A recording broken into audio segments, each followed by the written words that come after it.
Bismillahirrahmanirrahim. Alhamdulillahirabbil alamin wassalatu wassalam ala asyrafil anbiya'i wal mursalin wa ala alihi wa sahbihi ajma'in. Subhanaka la ilma lana illa ma 'allamtana innaka antal alimul hakim. La haula wala quwwata illa billahil aliyyil azim. Rabbi shrah li sadri wa yassir li amri wahlul 'uqdatam min lisani yafqahu qawli. Wa ba'du. Qala Syekh Musannif rahimahullah ta'ala wa nafa'na bihi bi ulumi fid darain, amin. Faslun wa syara'itu salati qabla ad-dukhuli fiha khamsatu asya'. InsyaAllah kita nak sambung ni kata dia satu pasal lain. Kalau tadi bab sunat, ini wa syara'itu salat, syarat-syarat solat qabla ad-dukhul fiha, qabla ad-dukhul fiha fi salat. Khamsatu asya'a, ada 5 perkara. Wa syurut, kata dia syurut ni jam'un syartin, jamak bagi syarat, sedia maklumlah. Wa huwa lughatan, syarat ni takrif dia macam ni. Asal makna lughah al-alamatu dengan makna tanda. Syurut alamah. Wa syar'an dia ma tutawaqqafu sihhatu salati alaihi wa laysa juz'an minha. Jadi takrif syarat ialah kalau syurut solat dengan makna ma tutawaqqafu sihhatu salati alaihi, barang yang dihentikan kesahihan solat alaihi ala ma tersebut. Jadi bab syurut solat macam mana buat atas takrif asal syartun tu, ma tutawaqqafu sihhatu syai' alaihi wa laysa juz'an minhu, dan tidaklah ia ma ini juzuk minha min solat. Memang takrif syarat sesuatu yang ada dia, tak ada dia tak sah, tak jadi. Yang dia tertawakaf kesahihan dia dengan ada dia, tak ada dia memang tak sah, tapi ada dia tak lazim daripadanya adalah sah, tapi dia bukan juzuk daripadanya. Kalau dia ialah juzuk daripada perkara tersebut, itu dipanggil rukun. Jadi kalau dia ialah ma tutawaqqafu sihhatu syai' alaihi wa huwa juz'un minha, itu adalah arkan. Kalau dia tutawaqqafu sihhatu syai' alaihi wa laysa juz'an minha, dia ialah syurut. Ada benda yang kita memang pernah bicara situ. Jadi itu makna syarat lah. Kalau misalnya menghadap kiblat, syarat. Suci pada hadas kecil besar, syarat. Jadi kalau nak sah sembahyang mesti ada wuduk, tak ada hadas kecil misalnya. Kalau tak ada wuduk memang tak sah solat. Bila ada wuduk sah ke solat? Tengok bab lain pula. Rukun syarat cukup tak? Yang lain, syarat lain dan rukun. Macam mana pun tak ada wuduk memang tak sah. Ada wuduk sah ke? Rukun ada tak? Itu takrif lah. Itu yang dia ma tutawaqqafu, ma yalzamu. Kalau takrif asal dia kadang dengan bahasa gini, ma yalzamu min adamihi adamul hukmi. Lazim daripada tak ada dia, tak sabit hukum. Jadi tak sah perkara tu. Jadi kalau buat solat ni, ma yalzamu min adamihi adamu sihhati salah. Tak ada dia, tak sah solat. Kalau masalah syurut solat. Tapi wala yalzamu min wujudihi wujudu sihhati salat. Pasal apa? Pasal nak sah solat mesti tatawaqaf ala arkan pula selain daripada syurut. Itu kot takrif sekali lalu. Satu, kita bila bicara bab-bab hukum ni, setiap pelaksanaan ibadat, muamalat, munakahat, arkan dan syurut itulah yang wajib dipelihara. Bila tak cukup rukun, arkan dan syurut, tiba-tiba dilaksana, yang tu yang kemahiran kita fiqh atau kefahaman kita dalam fiqh hendaklah dilihat situ. Bila orang tak perhatikan arkan dan syurut ini, yang bagi hukum berapu kat situ yang arkan syurut dan jamak tak ada, tapi boleh jamak. Bila syurut jamak ada, boleh dah, dia kata tak boleh lah, tak merepet. Sikit lah situ. Yang tu yang kita kena perhati. Kena jawab sat 3 miss call, tak tahu siapa dia. Halo. Assalamualaikum warahmatullahi wabarakatuh. Ya. Ya tu.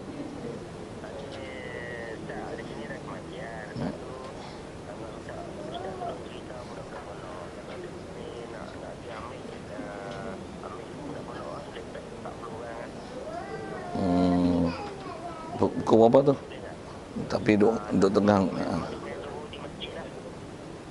Dia ambil nebah ya.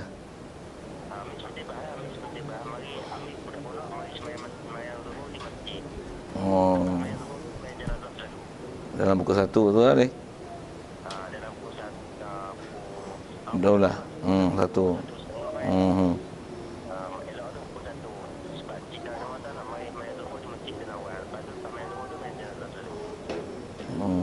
Tapi duk tengah mengajar ni lah. Ada bagi kerusuh kat Ipoh ni. Ada di Ipoh.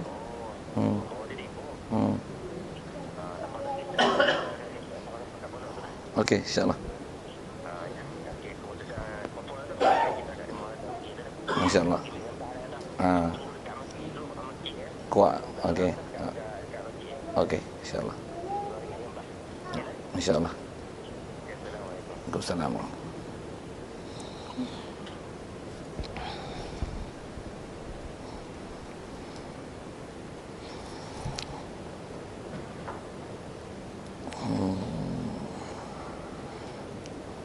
Wa kharaja bihadzal qaidi ar-ruknu, dan terkeluar dengan qaid ini. Qaid mana? Qaid walaisa juz'an minha, yang dialah ma tutawaqqafu sihhatu salah alaihi, tapi dia juz'an minha. Kalau juz'an minha rukun. Jadi terkeluar dengan qaid laisa juz'an minha, terkeluar dengan qaid ini kharaja, fa'il lagi kharaja ar-ruknu, terkeluarlah oleh rukun.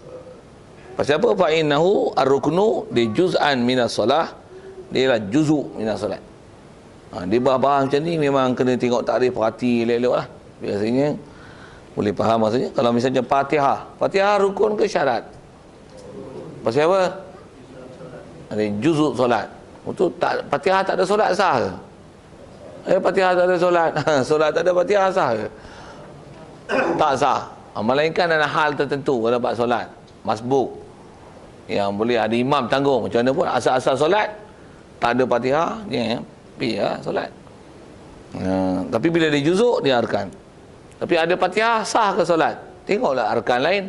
Tengok sembahyang atas kursi, tak sujud, out solat. Sikit nanti jumpa bapak tu, memang nak kelahi bapak tu. Jangan banyak sangat buat bengongin sembahyang atas kursi ni, banyak sangat lah, pening tengok. Kadang nak bagi penjelasan, ada ustaz lain pula support, kata dia tak apa. Siapa kata tak boleh sembahyang atas kursi? Pula kelahi ke, jumpa dengan aku support. Pasal dia rukun besar. Jumpa nanti pak tu. Sekali lalu dah sebut tu, Nintang ambil. Tanya ke ni tak, sembahyang atas kursi tu nanti dia tak sujud tau. Dia sujud atas kursi je dengan bongkok, ataupun dia buat satu kursi lain alternatif, sujud di atas kursi satu lagi depan dia. Tanya ke ni tak, sembahyang berdiri dengan sujud ni mana rukun besar? Lagi besar, dua-dua rukun, tapi mana lagi besar rukun?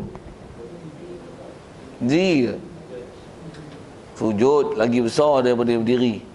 Macam mana pun berdiri tetap rukun. Kalau memang boleh berdiri, boleh berjalan, memang sembahyang kena berdiri. Tapi tak boleh sembahyang atas kursi. Kalau sembahyang berdiri pun kena, apatah lagi sujud. Tapi sujud dia duduk atas kursi, tak kena. Pasal tak boleh berdiri, boleh duduk.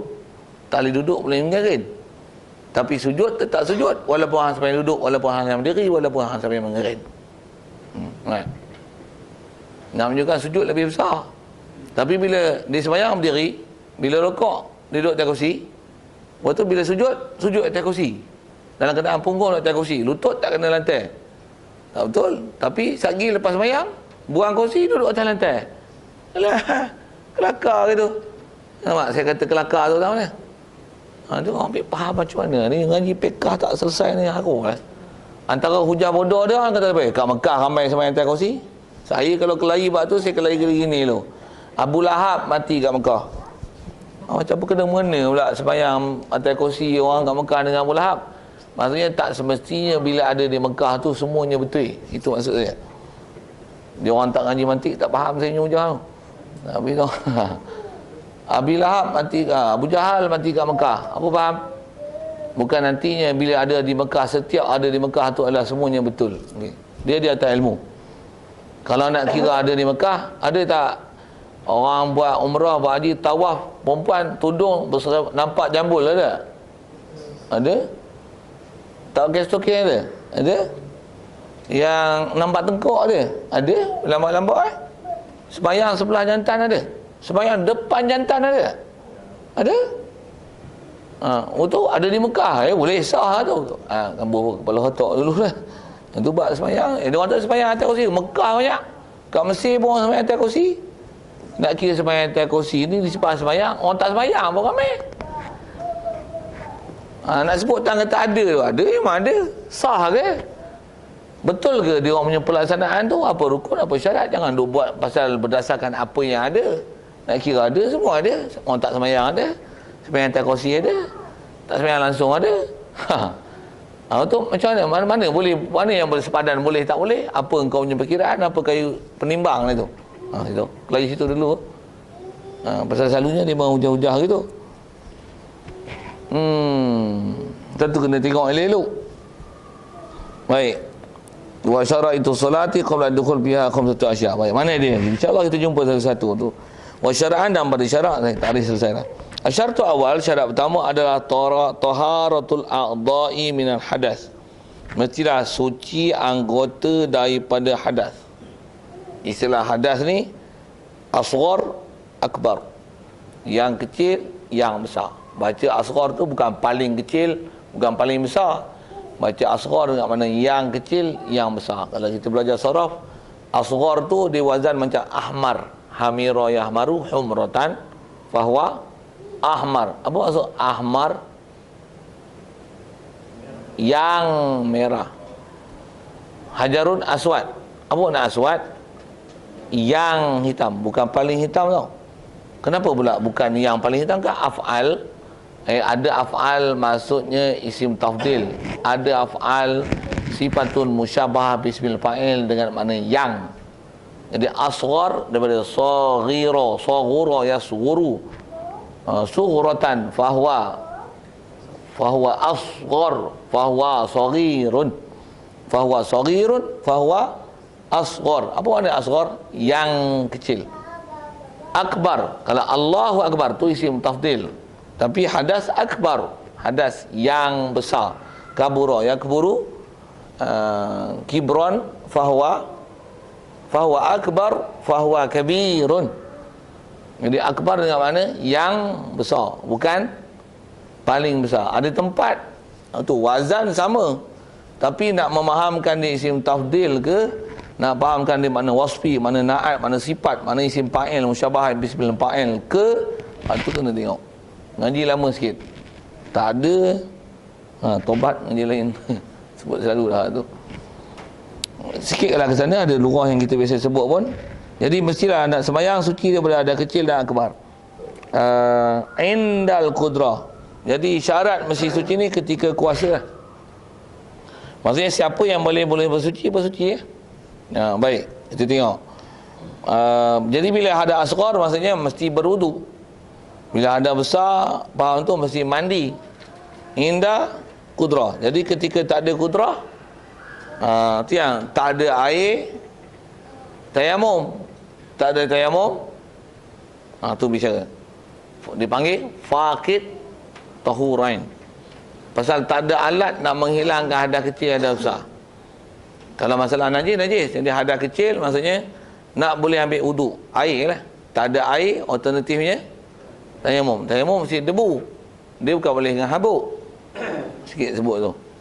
Ada bab yang kita dah sebut pun dulu kan. Dia tak boleh dengan habuk. Jadi tak boleh lah tepuk sebarang dinding. Dinding kerana bukan debu, dia habuk. Habuk lain, debu lain. Ada orang tak faham, sepok ke dulu tu. Ada bab dah bicara bab tayamum dulu. Baik, amma faqidut taharain. Jadi di atas dia sebut kata mesti sunyi pada hadas kecil dan besar. Jadi hadas kecil dan besar ni alat pertama nak hilangkan hadas ialah air. Tak ada air adalah debu untuk tayamum. Baik, air tak ada, debu tak ada. Solat kena tak? Ya. Solat kena. Solat tetap wajib. Selagi ada akal kena sembahyang. Baik, kalau itu tak ada wuduk, tak ada air nak berwuduk, tak ada debu nak tayamum. Macam mana? Tetap sembahyang kena. Baik. Jadi pelaksanaan solat macam mana? Tetap kena apa yang boleh sembahyanglah. Yang ni yang dobit dalam fiqh dia kata al-maisur la yasqutu bil ma'sur. Apa yang mudah, yang boleh dibuat, tak mampu dibuat, dia tak gugur dengan apa yang payah. Apa yang payahnya? Tak ada debu, tak ada air. Untuk buat macam mana? Apa yang ada? Tak ada apa-apa. Sembayang ialah apa yang ada. Sembayang, tetap kena sembayang. Janganlah dengan sebab tak ada air, tak ada debu, tak sembayang langsung. Weh, tetap kena sembayang. Apatah lagi kalau kita kata dalam tahanan. Tahanan pula Syiah tahan kat negeri Syria tu. Berapa gitu? Nak kena sembahyang. Lagilah kena sembahyang dan ingat Allah Ta'ala. Mudah-mudahan kita mati dalam ingat Allah Ta'ala. Mati tak sembahyang. Mati dalam keadaan berdosa. Dah lah, kena seksa. Lepas tu akhirat pun kena seksa. Pasal bodoh. Nak mati syahid konon, umurnya sembahyang tinggal. Sebab tu, jaga juga tu. Jadi fakir tahurain ni macam mana? Ada pun orang yang fakir, orang yang luput tahurain. Maksudnya dua alat yang boleh buat untuk bersuci. Maksudnya faqidul ma' wa turab. Itu maksud tahurain. Kata dia fa salatuhu sahihatun ma'a wujubil i'adah alai. Dengar tu. Ni kata kena dobek kitab fiqh dan tengok kitab fiqh ni. Sembahyang dia sahihah, sembahyang dia sah. Apatah lagi selagi dia tak ada air dan tayamum, ni sebab sembahyang kena sembahyang. Tambah pula dalam kurungan, untuk mati dalam keadaan kurungan macam tu, macam mana sembahyang dia? Sahihah. Tapi bagi perabi ayat tu, ma wujubil i'adah alaih, berserta dengan wajib ulang alaihi ala syakhs, anda serta seseorang tadi. Asal domir tu disebut faqid ala faqid tahirain. Wajib kena ulang alaihi ala faqid tahirain. Dia kena ulang sembahyang. Sikit bicara bab tu. Pasal apa kena ulang? Jawab. Syarat tak cukup. Lepas tu kenapa kena ulang pula? Syarat tak cukup, tuan. Untuk tak ada kemaafan di situ, dah syarat tak cukup. Sian dia. Untuk kena ulang pula. Sembahyang kena. Untuk kena ulang pula. Baik tak ya sembahyang, pasal sehari kena ulang juga. Macam tu ke kaedah? Itu yang ada ulama sebut kaedah tu. Al-maisur la yaskutu bil ma'sur. Ma la yudraku kulluh la yutraku kullu, kan? Apa yang tak boleh buat semua, jangan ditinggal semua. Apa yang boleh buat? Buat apa yang boleh. Sebab memang wuduk tak boleh, tayamum boleh. Apa yang boleh? Boleh sembahyang. Sembahyanglah apa yang boleh. Untuk apa pun tak ada, apa yang ada. Ayat dia punya bunyi lawak sikit itulah. Tu macam mana sembahyang? Apa yang ada? Tapi bila bak air dan debu, dia termasuk dalam alat yang syarat mesti suci. Dia tengok tak boleh nak bersuci. Buat macam mana? Wajib ulang. Sekali lagi apa saya nak sebut ialah, kenapa pula wajib ulang pula? Macam ni. Pasal kaedah nak bersuci ni guna air. Air ni golek-golek tempat ada. Kalau tak ada air, tak ada debu. Soal macam ni. Tempat mana air tak ada, debu tak ada? Debu ada. Tak mana? Debu tak ada, air tak ada. Dia tak ada debu pun, tak ada air, mesti ada debu. Tahu mana? Di laut ada air. Di tanah ada debu. Di bulan ada debu. Dalam penjara simen tak ada debu. Ayak dia tak bagi. Kencing pun murah pi lah corona pun. Basuh pandai-pandai lah celit. Makan dah tu tu. Ayak tak ada, debu pun tak ada. Nak sembahyang macam mana? Sembahyang lah apa yang boleh. Tapi wajib ya ada. Tambah pula kencing pun kencing lah kudan. Najis pun tak boleh basuh. Sembahyang apa yang boleh sembahyang? Tetap kena sembahyang. Tetap kena sembahyang. Yang ni lah dipanggil istilahnya sembahyang hormat waktu. Ni istilah yang disebut ulama. Kenapa panggil sembahyang hormat waktu? Sebab pasal sembahyang dalam keadaan syarat tak cukup, tapi nak tinggal ibadat tak boleh. Pasal apa tak boleh?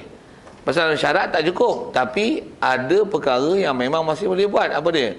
Memang boleh buat sembahyang, tapi perkakah nak bersuci tak ada. Macam mana? Tetap kena sembahyang walaupun syarat tak cukup. Pasal syarat tu tak boleh nak dihasilkan di atas halangan-halangan yang macam tu. Duduk dalam penjara, bukan kita bos boleh minta air. Kalau minta air pun dia bagi air kencing. Nah, dia kencing dia ambil. Ni air, ambil. Tambah pula kita ialah antara yang dia benci. Pasal lawan dia banyak. Memang ke depan tu tak tahu lah macam mana kan, tapi nak sebut kemungkinan dan kebarangkalian tetap kena sembahyang.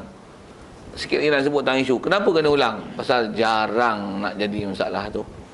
Penjara pun selalunya takkan dia tak pergi minum, takkan dia tak pergi kencing berak. Kalau berak pun lagi hampa jadi pagat busuk juga. Hampa juga bau busuk. Pertama pula aku ambil trik, aku punggai kat hang. Lagi kan ayah. Kena bagi ayak, bagi ayak. Bersih. Maksudnya ada tak dia tak bagi kemudahan macam tu? Ada, jangan tak tahu. Tapi sembahyang, nak cerita sembahyang ni, tetap kena solat. Masa sakit dah sembahyang ni, masyhur atau ulama-ulama kita sebut, selagi hayat dikandung badan, selagi akal dikandung badan, bukan nak buat kandung badan tu, selagi akal ada kat kita, kita masih istilahnya sedar, taklif sembahyang tak tinggal. Kalau ada soalan itu tentang sakaratul maut, tengah nazak tu kena sembahyang tak? Orang tak tahu lah, pasal orang suruh kita mengucap, kita pun bukan sedar. Masa tu kita sedar tak sedar kita kena sembahyang? Sedar tak waktu tu siang kan, maghrib kan, isyak kan? Memang waktu tu tengok gaya tu memang nak mati je lah. Buat andai lah pasal tak mati lagi, nanti kita tunggu saat tu kita akan sampai. Tu kita nak kena sembahyang tak kena sembahyang, ada akal tak ada akal. Masa tu kita ada akal tak ada akal. Kalau kita memang sedar kita kena sembahyang, tu orang nak angkat, nak pergi bilik ayak tak ada, itu lantak dah, dia nak angkat tak angkat. Kalau kita boleh suruh, tu sembahyang kena tak? Kena. Ataupun kita bilik ICU, siapa pun tak boleh masuk, bini pun tak boleh masuk, anak tak boleh masuk, semua wayar, nak keluar tak boleh, semua duduk wayar, kederat pun tak ada, berak kecil di bubur pampers, ayak tak ada, debu tak ada, kiblat tak kat mana. Waktu ada jam boleh tengok, kalau tak ada jam pun agak-agak lah. Ada akal tak? Ada. Sembahyang? Jawab. Sembahyang. Nak sembahyang macam mana? Apa boleh? Kalau cara sempurna boleh buat, cara sempurna. Cara wayar. Duduk atas katil. Kalau ICU. Kalau UCI. Nak ICU, UCI lah pula. Nak kata apa? Sembahyang. Tetap sembahyang. Selagi ada akal kena sembahyang. Nak sebut tanah dobit tu, selagi ada akal kena sembahyang. Ni kena qada siapa? Jarang nak ada ayak tak ada, tanah tak ada, jarang nak ada. Macam mana pun, katalah macam ni, naik atas kapal terbang, ayak ni tak pergi pakai, tak pergi gincah ayak, lepas tu debu pun tak ada, cik debu mana atas kapal terbang. Lepas tu nak sembahyang, kena sembahyang.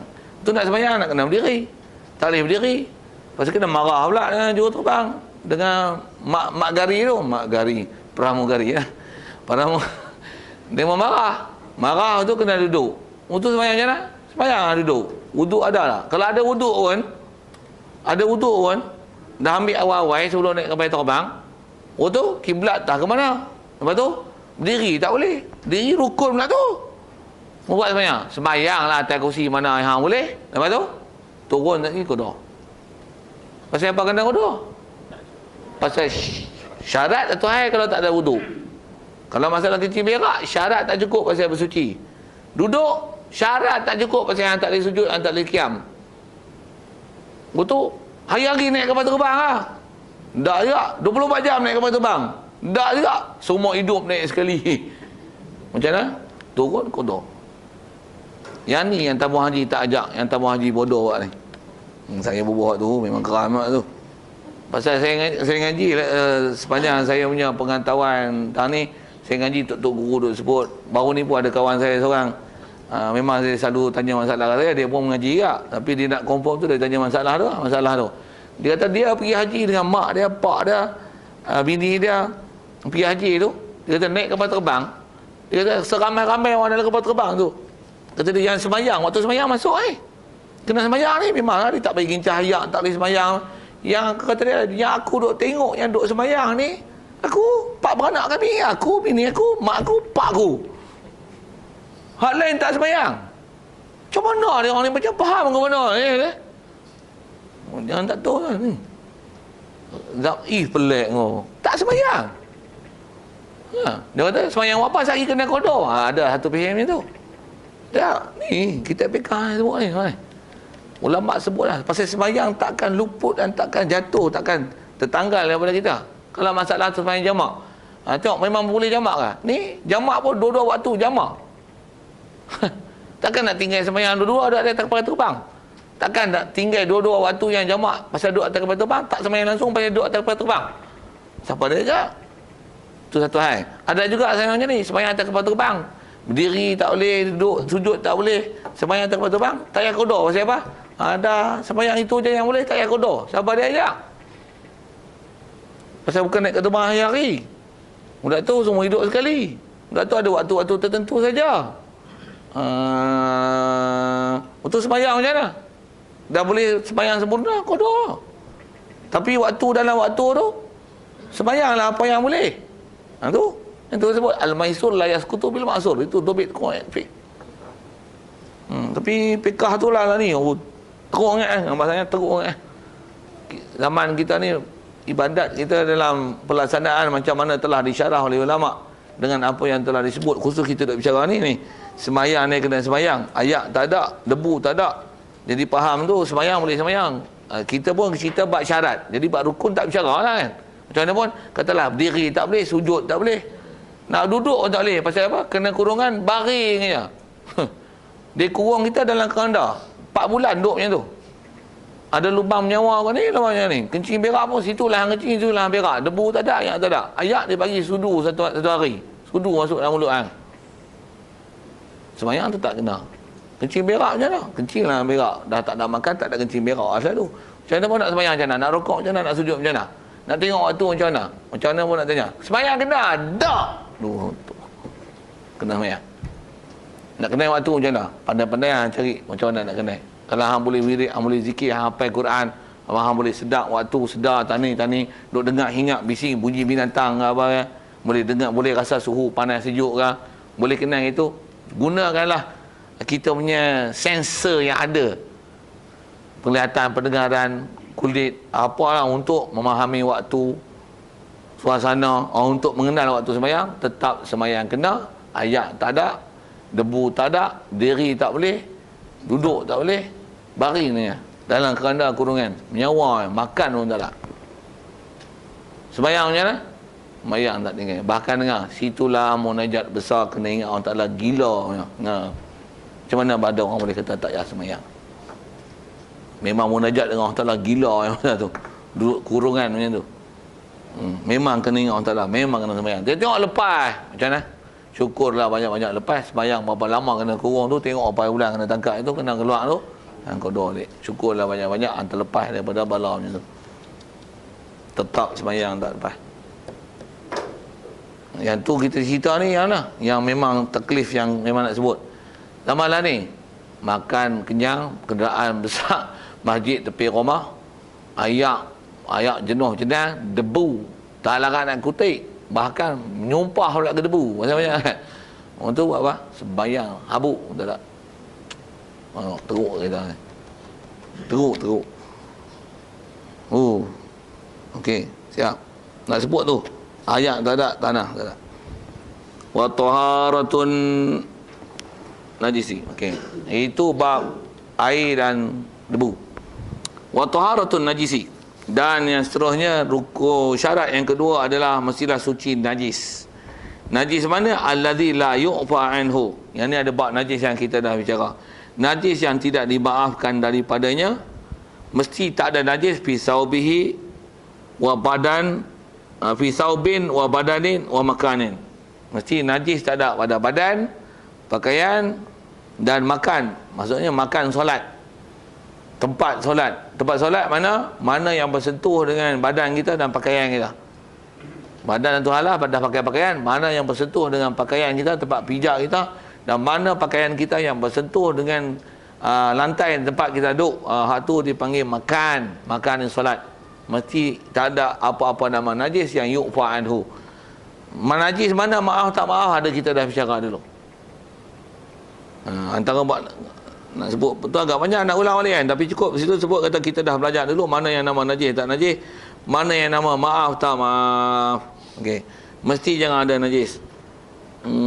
Wa sayazkurul musannifu hadza al-akhira qariban, dan lagi akan menyebut oleh musannif akan ini akhir, tambah makan tu dalam masalah akhir ni, tambah makan ni, tambah masalah tempat qariban, dekat lagi ataupun sebentar lagi. Nisbah zaman sebentar, nisbah tempat qarib dekat. Dah dekat dah. Dekat tu dekat tempat. Kalau dengan qarib. Kalau nisbah kitab qarib, qarib tempat. Tak jauh lah kitab kita nak baca. Nisbah zaman kalau qarib tu tak lama lah, sebentar lagi. Tu dia terjemah sebentar kot. Baik. Macam mana pun nak sebut najis? Soalan kalau ada. Bab tu, boleh? Najis. Apa-apa yang tertanggal daripada binatang yang tak boleh dimakan dagingnya semasa hidupnya, benda tu tanggal adalah najis. Bulu kucing najis. Pasal kucing tak boleh makan. Apa-apa bulu, apabila bulu, badan, juzuk, pelepok, bulu pelepah lah daripada binatang yang tak boleh dimakan dagingnya, bila kita sembelih, tertanggal masa dia hidup, dia adalah najis. Sayap kekatu najis. Apa yang sebut? Bulu landak. Bulu landak boleh makan tak? Apa? Tapi kalau bangkai landak ambil bulu dah, najis lah. Dah bangkai apa? Bangkai dah. Ambil bulu landak, bangkai lah. Bulu bangkai lah. Kalau bulu kucing tak boleh makan. Bulu kucing najis. Bulu burung merak najis. Pasal burung merak tak boleh makan. Nyamuk, sayap nyamuk jerang ada betul kan? Tapi bangkai nyamuk najis lah. Tu bangkai tu, masalah bangkai. Apa yang sebut benda tengah. Selalu dalam rumah ni bulu kucing lah kena jaga. Bulu kucing najis. Bangkai nyamuk adalah najis yang tak dimaafkan daripadanya. Pasal dia hukum bangkai. Darah nyamuk, sedikit darah adalah antara yang dimaaf dalam bab najis. Najis yang dimaaf adalah sedikit darah dan nanah pada pakaian. Darah dan nanah pada air tak maaf. Darah nanah sedikit pada pakaian dimaaf. Jadi darah tu sama ada darah kita ataupun darah lain selain pada anjing dan babi. Jika istilahnya sedikit, antaranya nyamuk, bangkai tak maaf, darah maaf. Pasal bangkai tak maaf, darah maaf. Sedikit darah dan nanah pada pakaian ataupun badan dimaaf dalam bab solat. Tapi tali pinggang pula, kalau dia memang kulit yang istilahnya samak, dia tak selesai, itulah kalau kata dia, pasal dia termasuk dalam asalnya binatang yang tak halal makan. Kalau dia cukup disah di samak, istilah samak lah kita guna itu tak, samak dan tak ada hukum muntah najis kat dia, maka sah untuk dibawa dalam sembahyang. Cuma kaedah nak tahu samak tak samak macam mana? Rendam busuk tak? Beg kulit yang memang kulit, rendam busuk tak? Busuk tu maksudnya busuk bangkai lah, pasal dia daripada kulit bangkai. Ada tak bau bangkai? Dompet kulit rendam dalam air jadi bau bangkai tak? Macam kulit ayam tak buang, ada? Tak ada. Biasanya telah disamak dengan sempurna. Samak sempurna tu. Cuma takut-takut dia ada rendaman najis apa dan sebagainya. Basuh lah dulu nak pakai. Lalu kat air tak ada, selesai. Maksudnya hukum basuh lah. Macam mana basuh pakaian tu. Melainkan kalau kulit tu daripada anjing dan babi. Pasal kulit dia tak boleh disamak. Tu kena jaga tu lah. Jangan kulit anjing dan babi. Itu masalah najis itu lah. Tak masalah. Ya. Dah sembelih tak ada masalah. Tulang pun nak ambil, buat api, buat tunjuk Quran pun. Tulang unta sekutir besar tu. Tapi tulang unta sembelih. Jangan bangkai lembu mampus tepi jalan kita ambil tulang tu buat penunjuk. Yang buat pasal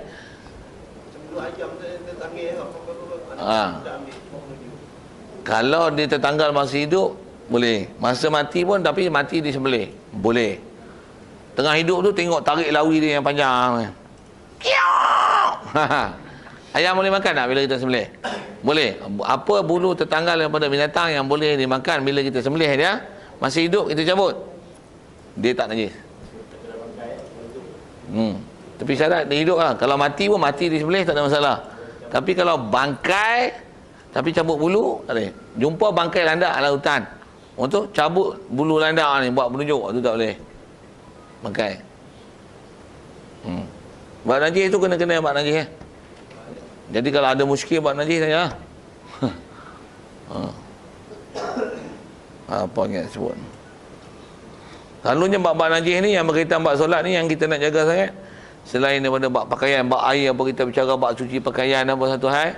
Antara bab najis ni bab anak-anak ya. Kita sembahyang, tengok anak kita main naik kokor. Naik kokor tahu tak? Kokor naik cang kan, naik cang, naik kokor kan. Panggil kau apa? Orang pakai apa? Kokor. Kokong. Kongkong. Kongkang. Okey. Naik kat belakang lah. Tapi kalau bahasa kampung ni rasa kokor kan. Kokong bantai lah apa? Naik cang. Cang pun bahasa kampung kan. Dia pakai pampers. Dia naik. Betul tak? Tengok dulu. Pakai pampers kencing tak? Berak? Berak tak berak? Kencing tak? Kalau tak kencing, tapi jantan betina. Jantan betina. Lelaki perempuan lah. Perempuan.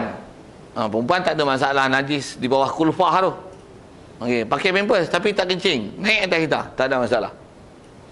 Pakai pampers, ada kencing, out. Hukum tanggung najis.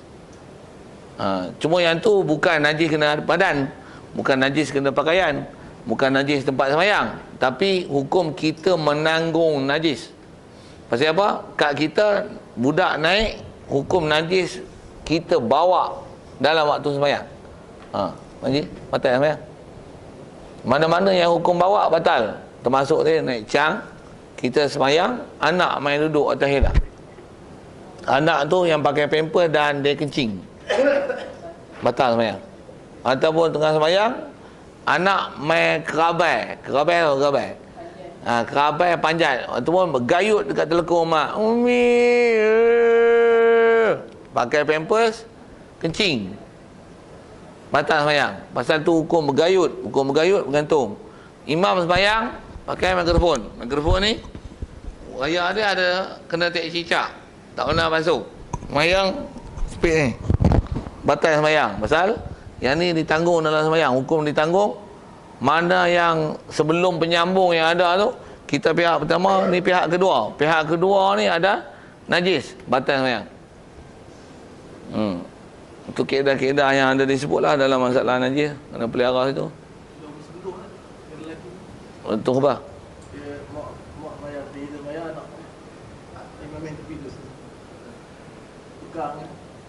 Kalau itulah, kalau gesek tak apa. Tapi gesek badan lah kan, katalah dia pakai pampers, dia tak gayut, dia tak naik kokor, dia tak duduk atas riba, tapi istilahnya mengendin, nyandor, gesek. Jadi maksudnya kita berdiri kan, dia main gesek, kan budak ada setengah gesek kan, kat mak dia, kat pak dah, gesek tu. Gesek tak apa, pasal bukan hukum tanggung. Walaupun pampers dia ada kencing. Pasal memang pampers tu ada kencing, tapi kencing tak kena kita. Kencing kat dia. Kita pula tak tanggung. Jadi kalau tak tanggung tak apa. Gesek tak apa, tapi jangan dia ambil tarik, dia pegang. Dia seluk, pap, habis ya. Tu tak lah, pasal itu kena najis lah. Kalau dia duduk, batal. Jangan kata tak kena saya, memang tak kena, tapi dia duduk tu hukum tanggung. Dia duduk atas riba, tanggung. Ada lagi? Atas sejadah, elak lah. Anak duduk baring depan tu. Kita sembahyang ada baring depan tu. Dia gelak tengok, abah. Macam-macam orang yang budak tu. Duk main kereta. Macam mana? Boleh elak. Terekam dia lagi. Kalau itulah tengok budak lah. Kalau dia tak apa lah. Tapi jangan istilahnya kita dengan dia tu, jangan istilah tanggung. Selagi tak nama tanggung, tak ada masalah dengan dia. Walaupun kat pamper dia ada najis. Ada lagi?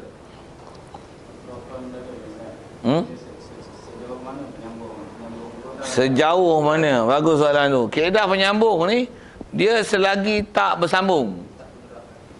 Dia bukan tak bergerak, tak bersambung. Dia bergerak tu tak syarat. Maksudnya kalau katalah ni wayar, saya kepit ni. Yang pasal dia hukum, kalau kita dengan pihak kedua tu tanggung, tu batal. Pihak kedua ni apa? Di mana akan jadi pihak ketiga? Sambung. Jadi mana yang dekat master dia tu, kat tiang-tiang tu, lantai lah, tu tak ada masalah, tu hukum pihak ketiga. Kalau kita kat imam ni, yang ni kadang-kadang ambil jolok tu kan. Yang ni dengan tempat jolok tu, ada tak najis? Takat tu. Kalau katalah kadang-kadang dia tak pergi kat ni tu, ada penyambung satu lagi tengah ni.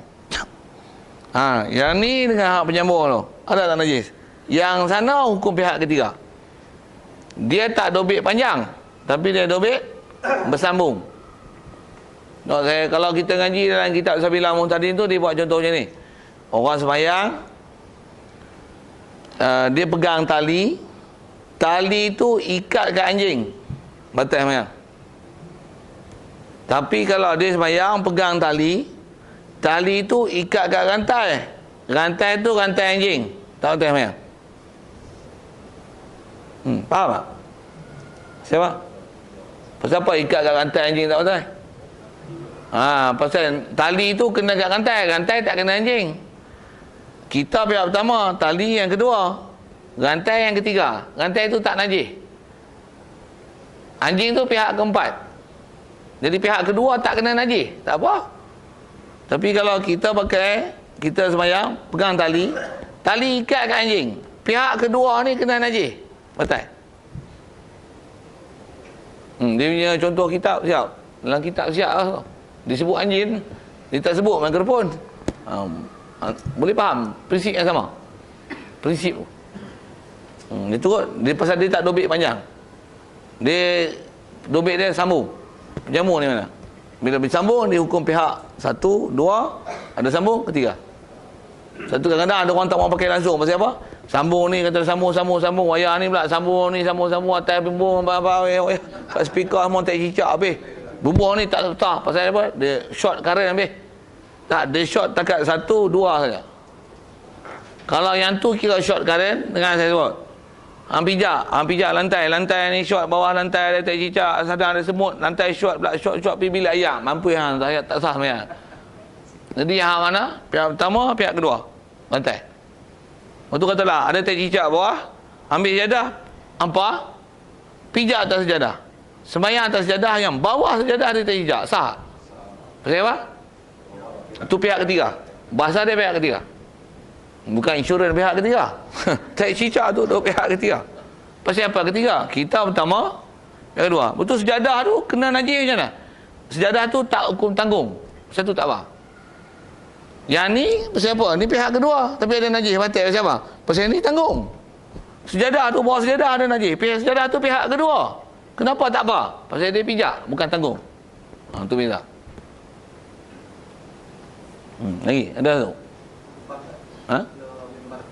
Mimbar khutbah. Mimbar tu sendiri. Okey. Dia kalau mimbar tu selalu, kalau masalah mimbar ni, dia masalahnya tentang tongkat. Tongkat ni selalu lepak buh pi taman, lepak pi ada hari Jumaat baru cari. Kerana cicak berak pun bukan nak peduli.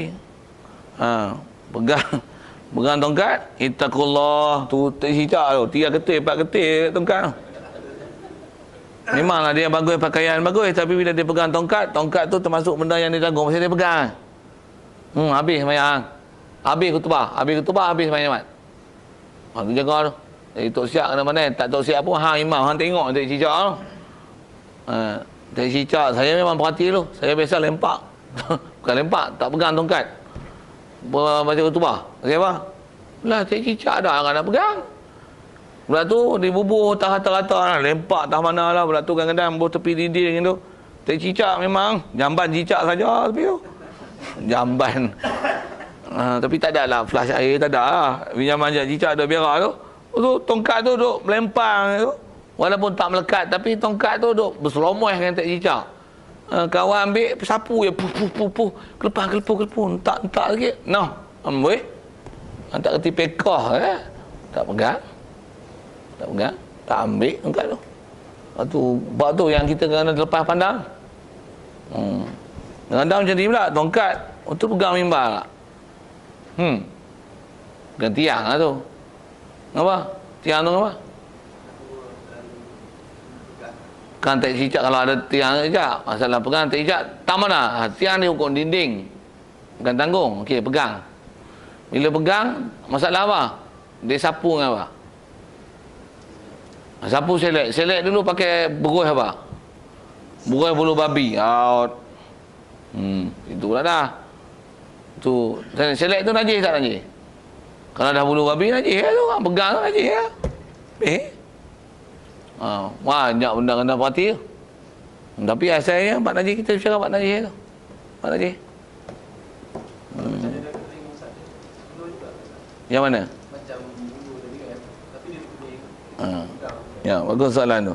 Dia kaedah katalah barniz tu kan. Barniz atau selek apa seumpama tu. Bila sapu pakai bulu babi. Okey, sekarang bila sapu Allahu sallallahu alaihi wasallam. Dia keras kan. Bila dah sapu dia keras, dia kering dia keras. Bila dia keras tu dari segi kaedah ni macam mana nak suci dia? Masuk pekah basuh. Tapi sama pasal dia bulu babi. Kalau bulu babi. Kalau tak bulu babi, kalau dia najis, jurah air lah. Masuk sebut pekah, dia sebut macam ni. Nak sebut tangan atas, dia basuh saja. Dia tak payahlah pergi kikih. Kita basuh simen. Simen tu antaranya bahannya pakai pasir.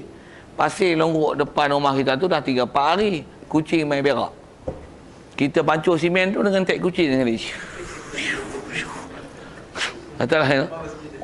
Lepas tu buat simen, basuh